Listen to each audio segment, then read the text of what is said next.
welcome to a few Goldilock Bears podcast. This is a podcast where we talk about things we love, things that we hate, and things in the middle.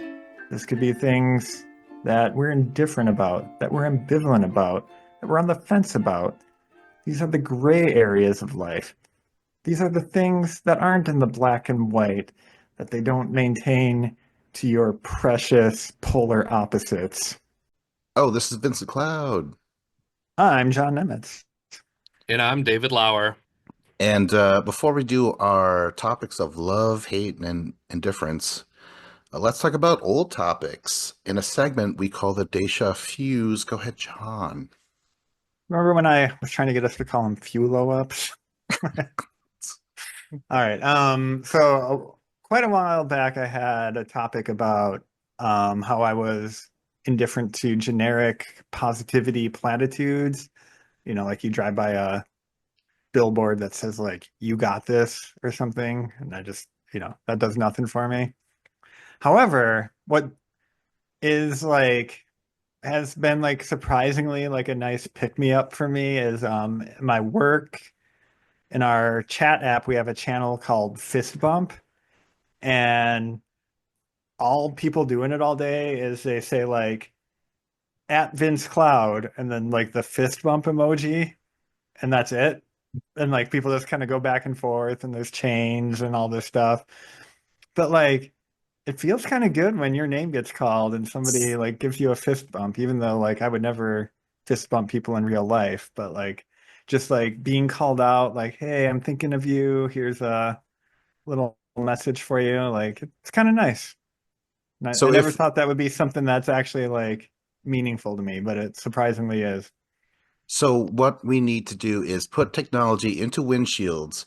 So when you're looking Yes. through them, you look at a billboard that says, "John, you've got this," Yes, or exactly. That whoever's driving. Yeah. that would do it. Wow. Yep. Yeah, until you get Yeah. hacked, and they're like, "John, she knows." You're like, "What?" Oh God. I think it would be great if you're just driving along in your car and then somehow if you let someone else in front of you, then all of a sudden you can send them like a thumbs up, like, or they send you a thumbs Oh. up, like a good job. It's like the thank you wave, like, thanks, Oh man. man, I want that so bad actually. Like an LED display I would have in like the back of my rear window, and I'd have like a bunch of preset phrases. Like I would probably be using like "oops, sorry" a lot. Like, "Oh, I didn't mean to cut you off," but also just like use your blinker next time, or like stuff like that, where you could have more meaningful phrases than just laying on the horn would be amazing. Yeah, I worded, "Hey, you're supposed to be using your signal," and I Yeah. wanted to say, "Bitch," but yeah, like I waited for her to drive by me. Then right when she gets close, her signal comes on, and I looked at her. I'm like, "That is why you're," like I tried to word it as clearly as possible because I don't know what else to maybe go like this, like a little. But then it looks like I'm saying you're kind of okay, but up you have your ups and downs. I don't know. Or isn't that being used by like white power shit where they're like, oh, this is doesn't that mean something now to them?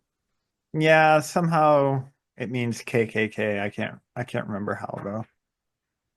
Three It, fingers, three Ks, I don't know. that's one of those things where I'm like convinced it's just like the CIA trying to brainwash people or something.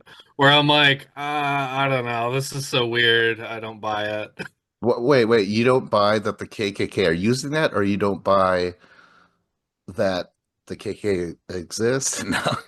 Wait, what aren't you buying necessarily?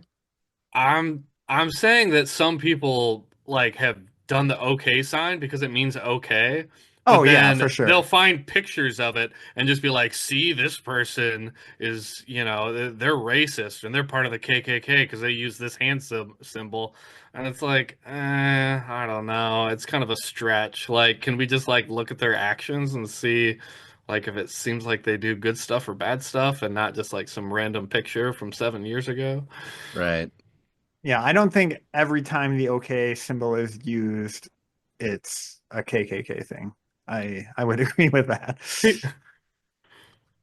But it's also like that's been around forever. You can't, the fact that they want to change that and turn that into something of their own, it's like, yeah, it's going to get messy. Where it's like, I, I'm a-okay with not being racist. They're like, oh, Vince, see what he did? Yeah. That's a problem is like known symbols that are used any type of symbol it'll get adopted by some like weird group or like hate group and then they'll use it and then all the other people who had it before and they're like no I had this painting on my wall for a long time before that was around. No, that poor Pepe the Frog or whatever, like got completely co-opted. Oh yeah. And give us back the damn rainbow flag, terrorists. I'm kidding, of course. Holy shit, guys. We got to get back on the road. Whereas we were talking about symbols and stuff. What exactly was the topic? Holy shit. I like getting attaboys, like Yeah. fist bump. Yeah. Yeah, and I if anything, the OK symbol is more related than some of the road stuff we were talking about. All right. Should we start the show? Yes. Go ahead, Dave. Oh man, I don't even know what topic I'm going to talk Oh, about. no. There was Let's an order to this. let me talk about something that I love. I love national parks. Um, I'm from America, so I generally prefer American national parks. Because Canada has some too, but maybe they'll be part of America soon. Who knows? Um, uh, I love national parks. I think I've just been to like three of them. I've been to Zion National Park, Yellowstone National Park, and Glacier National Park. And I guess I've been to like Arches in Utah, but I kind of just was like drove through it like an afternoon, so I didn't really stop and see a whole lot. Um, but when I don't know, like 12 years ago, when I was in my mid 20s, I worked at Yellowstone National Park for like 3 months over the summer, and I had a pretty sweet job. We just kind of drove around and picked up dirty linen from all the cabins that like people stay in when they stay in Yellowstone, and like I worked at like the canyon location where it's like the Grand Canyon of Yellowstone, and I had a sweet job and I just worked, like 7 to 3:30. And then you got I worked I think Sunday through Thursday or something. It was 5 days a week or Sunday through yeah, Thursday, something like that. And then you can take time off sometimes and if you can get coverage for your shifts, but it was great, like, because you basically live out there for like 3 months. You get to stay in a dorm room. You get to meet all these other people who work there in the park, and all the people who work there are just from different states. And some people are from different countries too. So you got people from like Poland or Romania or Thailand, and just people from all across the world will apply and work there. So you get to meet people from other cultures or just meet people from other states. And everybody's name tag like had the state or country they were from, which was really cool. Because when I worked there, it was like you kind of like start to get stereotypical about different states. You're like, yeah, people from Georgia are kind of weird. I don't like them. And then you're like, man, people from Michigan and Pennsylvania are really cool. I like those people. And then I don't know. And then you're like, oh, where are you from? And you're like, oh, you're from Washington. I'm like, I didn't expect you to be from Washington. I would have thought you were just from Iowa. I don't know. But like working out there was really cool. I just love the nature and like the camping aspect of national parks. Like like tent camping, like out in the wilderness. It's just awesome. The whole point of a national park is to like just leave everything the way you found it. Don't fuck anything up.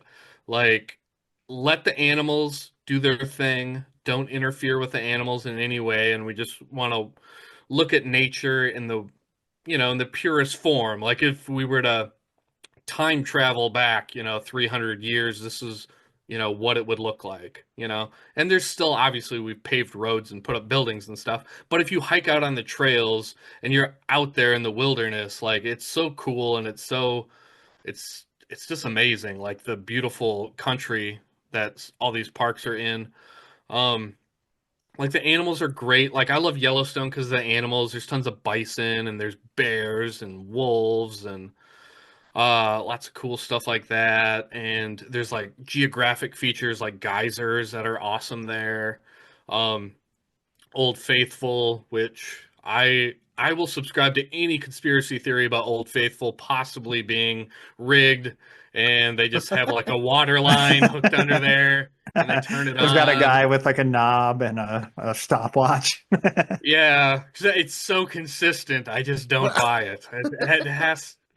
I don't know, like because every other geyser in the park will like go dormant for like a couple years and then like turn back on, or it'll have like a massive explosion. But then like Old Faithful is just it's cold Old Faithful. It's always super consistent, and I don't buy it.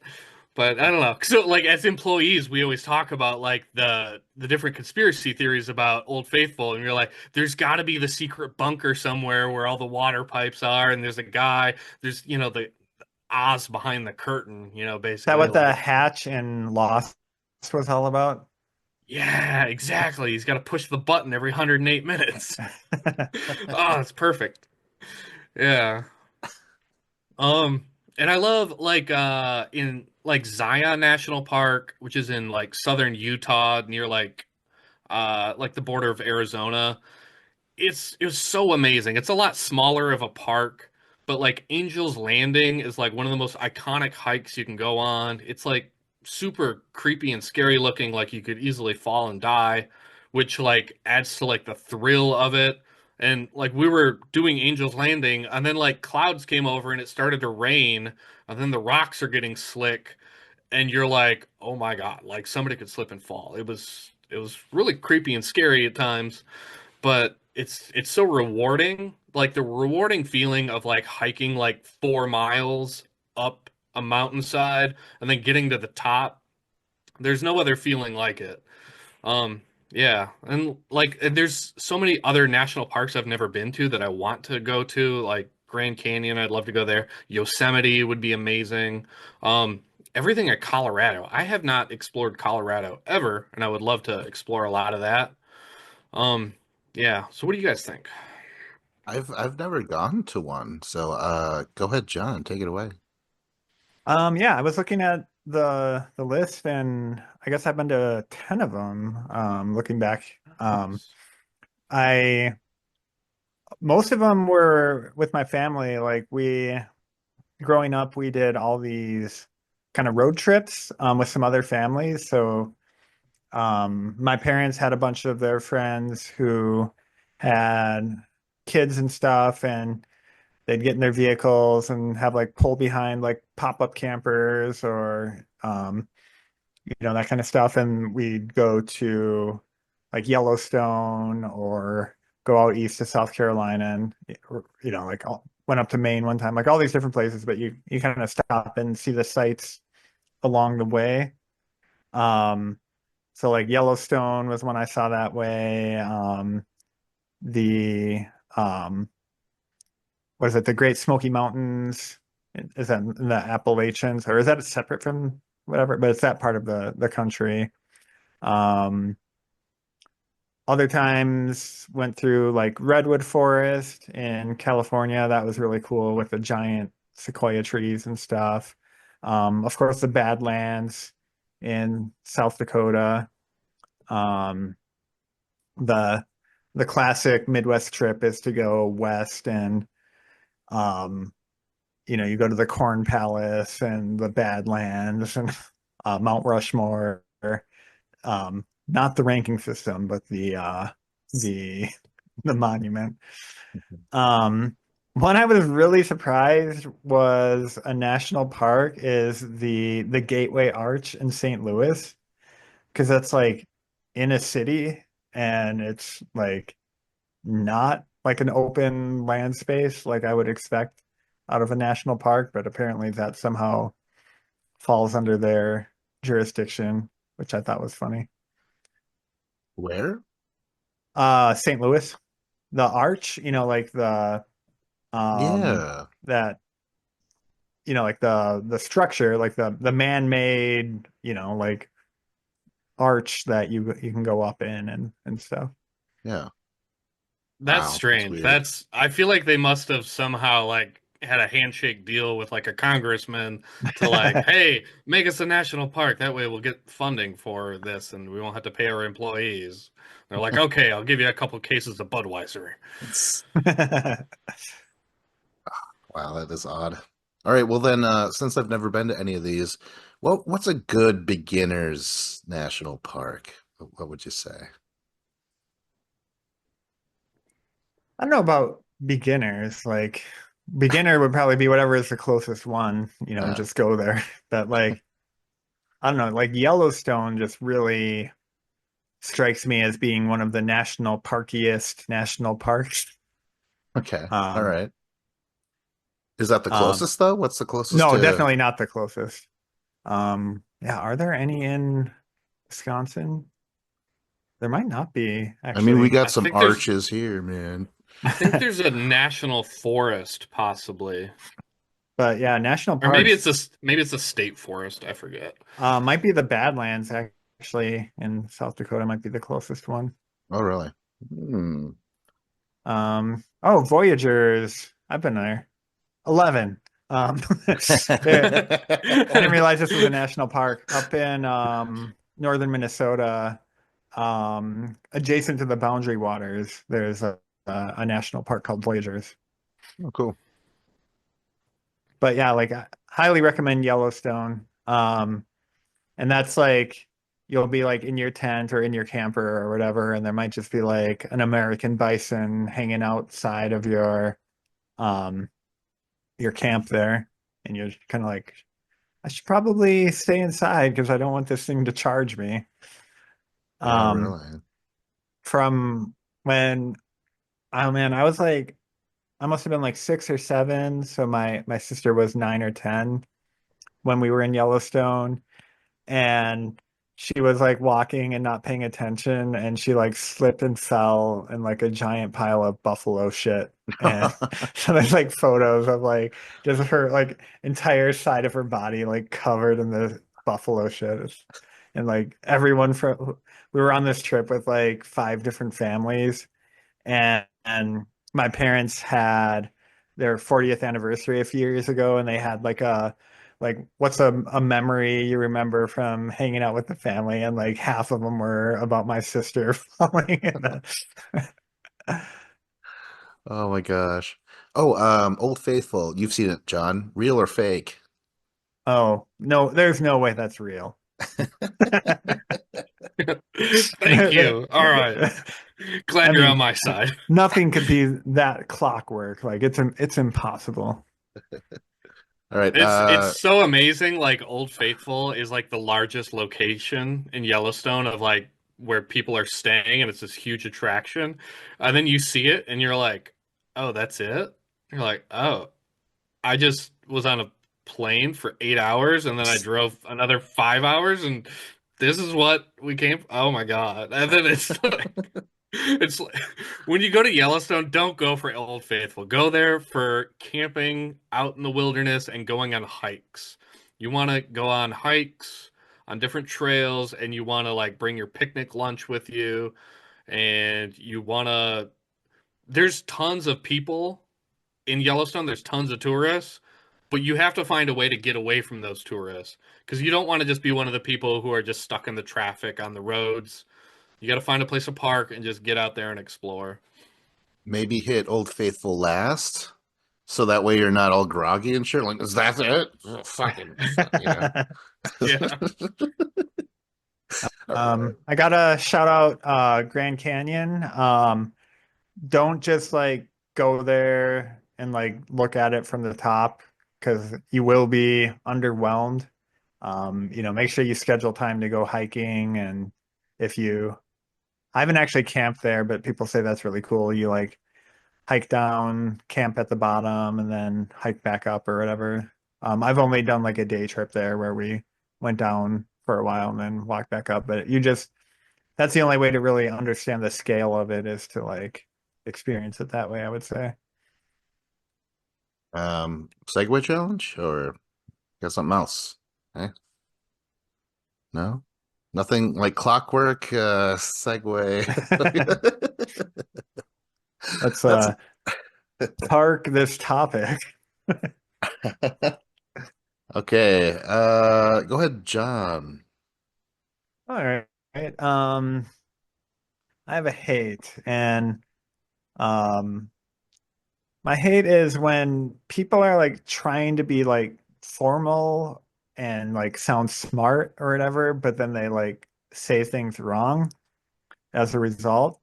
And I want to say, like, first off, like, I do not hate on anybody for just getting things wrong. Like, it's okay to get things wrong. Like, not everybody knows everything. I get things wrong all the time.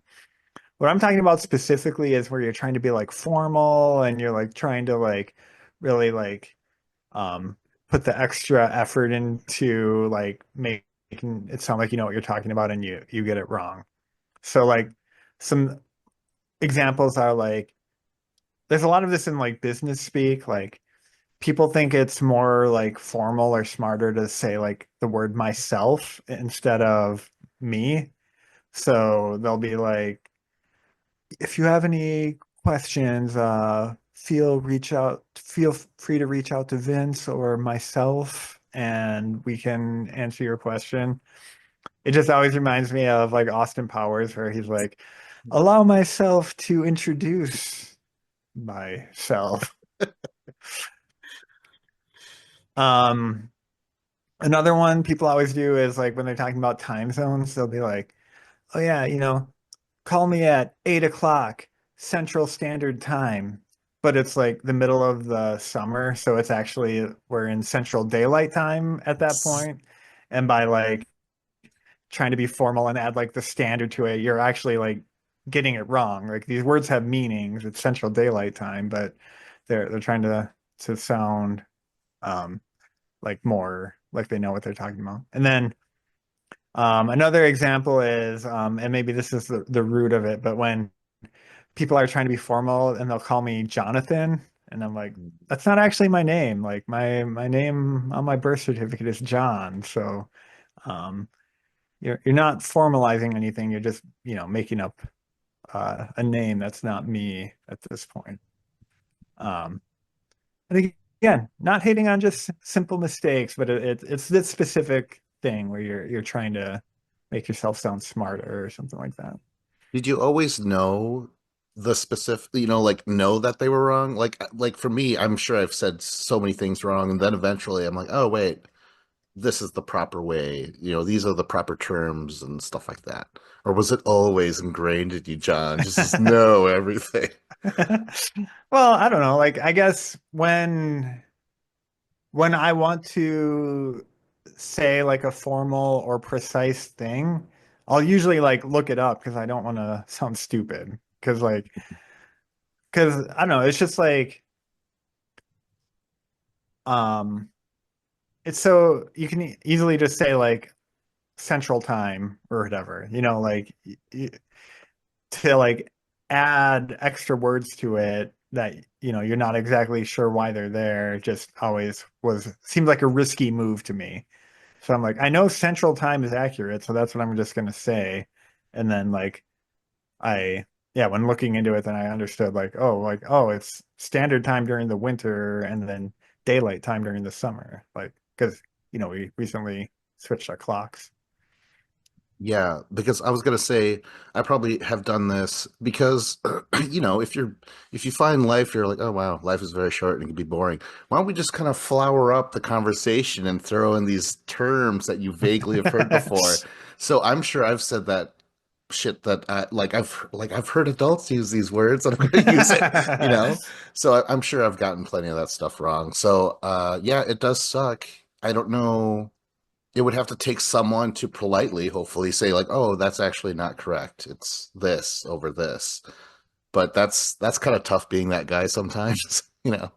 where you gotta call them out on it? Like, do you call them out on it, or do you just like bite your lip and It depends on what it is. If it's, someone I know, I'll be like, um, oh, actually, like this is what that means. So it doesn't apply here. But I don't know. I think I'm coming at it from living in the corporate world, and there's like these certain corporate people who try to like use this type of language to seem smarter than they are, and it just kind of backfires, I guess. Where for them, I don't know them well enough or respect them enough to to tell them the proper way. Dave, how do you Yeah. feel about all this nonsense? Like I have it a lot at my job working in the medical field. Like I get tons of emails. I try not to read my email because it just annoys me because it's always like I have a new boss who's like I he's pretty good, but like my old boss that I had, he would send out an email to everyone in the department and be like, "Hey, we had an incident with this equipment. I want to make sure everybody is using only this equipment and not this equipment." But he misnames what it is. It's not like it's very apparent by the way he's talking about it that he has no idea what it is. He's saying, "Don't use this, use this."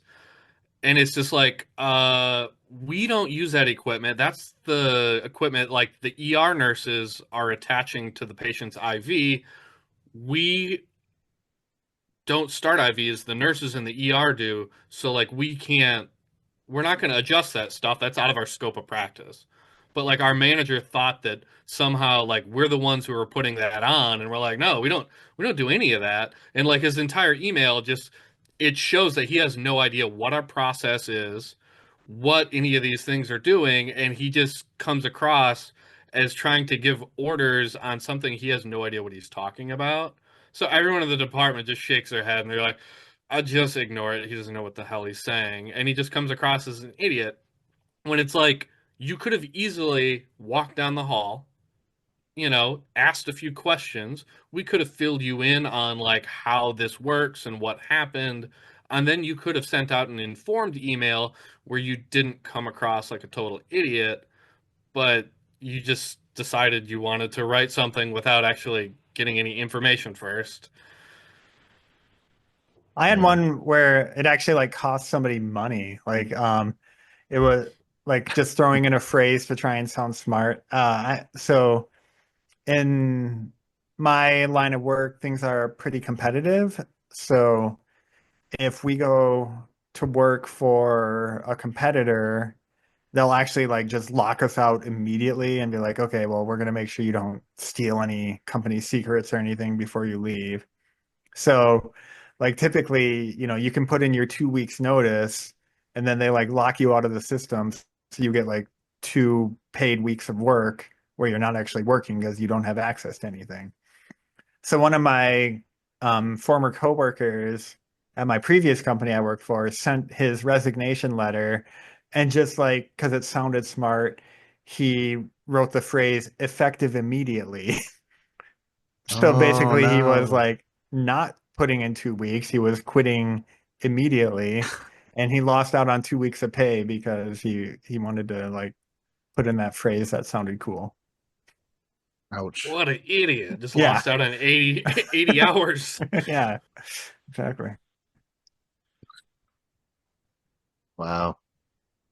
Yeah, I'm trying to think of to who it may concern might be a turnoff because it's to whom, right? Is Hmm. that correct? Yeah, yeah. Someone Yeah, wrote like that once. pronouns are a good one because like a lot of times like saying me is correct, like because me is a real word that means something, but then like people always switch it to I to sound smart, even when like me would have been the proper word, and it just kind of backfires, I think. Isn't the I mean, I thought you use it like the king and I, right? It's not it's or can it be the king and me? It depends on, so like if it's the subject, like my friends and I did something, that would be correct.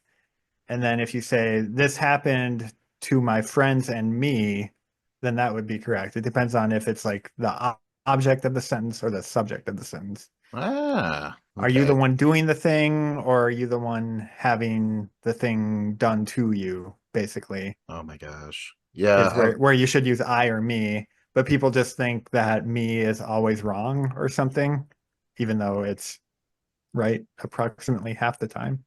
wow. I use a lot of and I believe I've corrected people over it and shit like that. Oh, what a dumbass. Oh man. Anything else? Segue challenge? The term is actually transition. I don't know. I got Me would like to move on. Effective nothing. immediately. All right. Who is it? Okay. Oh, it's I. Okay, so my is it in I think it's ambivalent. So group text slash chats, whatever. You know, sometimes it's formal, like with somewhere you're working at. Sometimes it's friends, pals, like trying to come up with something.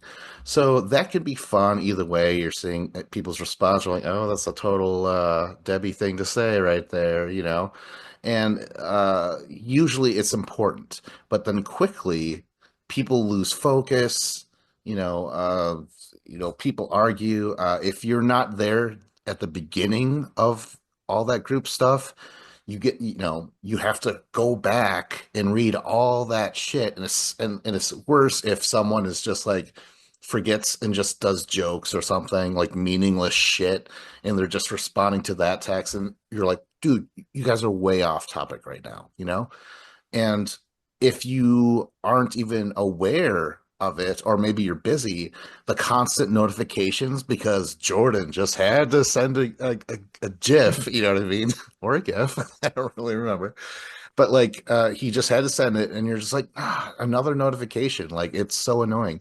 So I think at the beginning they're exciting, I guess. I guess they're exciting, but then eventually you resent it. You're like, stop saying stuff. Like the conversation's over, but now just these two people out of, I don't know, eight still continue to talk, and you're like, shut up. Like I want to leave this. I want to exit this. So yeah, what do you guys have to say about group text slash chats? Did I perfectly capture how it how it is? There's three dots just I'm typing right now. Like uh, I'm in that same group chat with Jordan in it, and it's I think it's for our fantasy football league. I think I don't know, but like you're a part of it, which is weird because you're not in the fantasy football league anymore. I think I turned But notifications off. Yeah.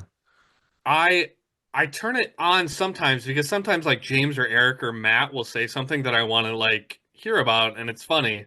But then there's also members of the group who just post stupid like a 15-second Snapchat of themselves driving down a highway in Minneapolis, like on his way to a plumbing job, and he's just got like a stupid thing he wants to say.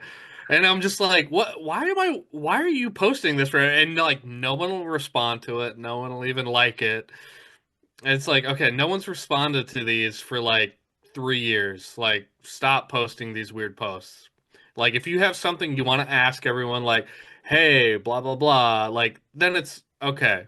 But the amount of stupid stuff, and it's in exactly like you were saying, where two people will be typing back and forth, having a conversation in the group chat, where it's like, just go to your own chat between you two.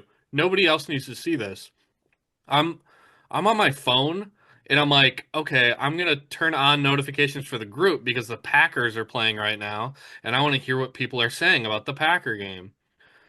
And then that night, all of a sudden, Jordan is just blowing it up. And then I'm like, oh my God, like turn off for 24 hours.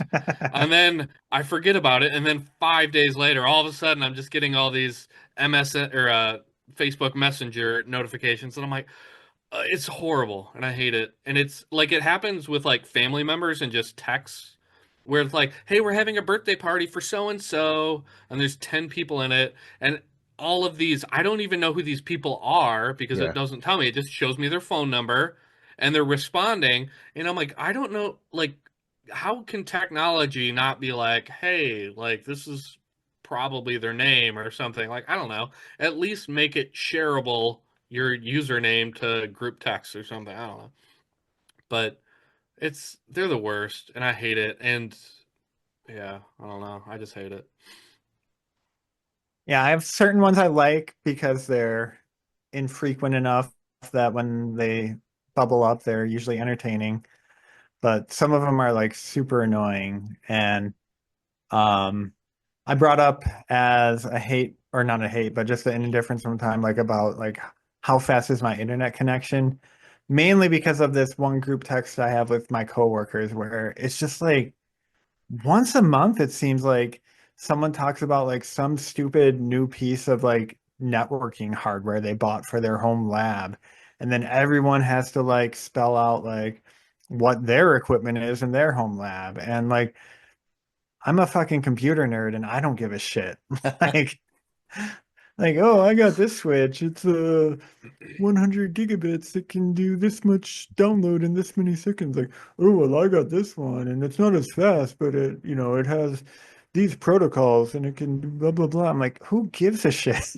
But like every single time, like anyone says anything about it, they have to like all like compare and like try to one up each other and like, oh, have you seen this new model, the 1048p 217.5? Like who gives a shit? Yeah, it's But rough. then it's like, I'm always like it always comes up when I'm driving or something. So I have my phone in my pocket and it's like like on the off chance that one of those buzzes happens to be something important, you kind of want to it kind of gives you a little anxiety as to like what is this all, but you're in no position to look at what's actually going on. Yeah, not fun. Uh, dot dot. The only time I found them like kind of useful was when I was at Rockfest and everybody just would use that as a like, hey, I'm over here. Like I'm at this stage or I'm at this campsite or like come over here. Like you'll say like I'm at the Who's on Top stage. We're on the left side, like by the fourth pole.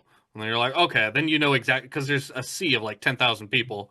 And that way you can actually find somebody and you can use MSN Messenger like a group text with everybody who's there. Then it's useful, but uh, I don't know. Most of the time I find it annoying. Yeah, for sure. Like on work trips and stuff where you're trying to like keep in track with a bunch of people, it definitely can be useful. That's the end. Like, wait, do something. Oh, go to a few goldilockbears.com. I was Vincent Cloud. Follow us, subscribe to us, leave us a rating, leave us a review on your podcast app. I'm John Nemeth. And I'm David Lauer. Thanks for listening.